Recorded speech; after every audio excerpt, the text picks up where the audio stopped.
Today, Americans remember civil rights icon Dr. Martin Luther King Jr. The day celebrates his birthday with several events all over the country, including a wreath being laid at the MLK Memorial in D.C. by his family. And while King was born on January 15th, the day honoring him always falls on a Monday. No local MLK parade or other celebrations. They were canceled because of rising COVID cases. There are still ways you can honor his life and legacy in the Inland Northwest. Vanessa Perez is live at the MLK Center and has more on how we can keep his message alive. The MLK Center has a food drive going on. You can also create winter packages for families and more. But activists say this is not necessarily a time to celebrate. How do we really look at each other and view each other that way, and then take an honest stock of where we're at? And, you know, yes, let's clap about the successes that we have, but let's really grapple with the truth of how far we have to go. Kurtis says he hopes people will take this as an opportunity to get grounded in their commitment. When we start talking about, as an American society, what actually changed, we have to therefore own how we actually were.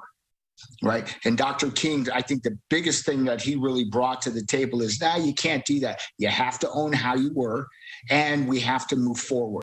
Former Washington State University men's basketball coach George Raveling crossed paths with MLK. He's the very first African-American head coach in what was then the Pac-8, now Pac-12 conference.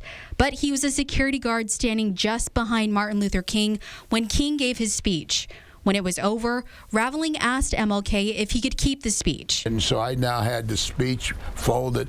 But remember, no one knew then that it was going to take on the historic context. Last year, Raveling gave the I Have a Dream speech to his alma mater, Villanova University.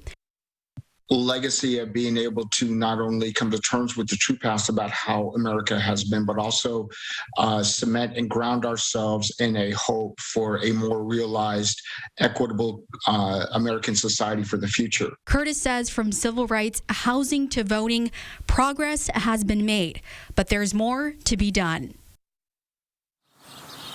The NAACP will also be having a virtual event. You can head to our website, KXLY, on more ways to honor MLK's legacy. Reporting live in Spokane, Vanessa Perez, 4 News Now.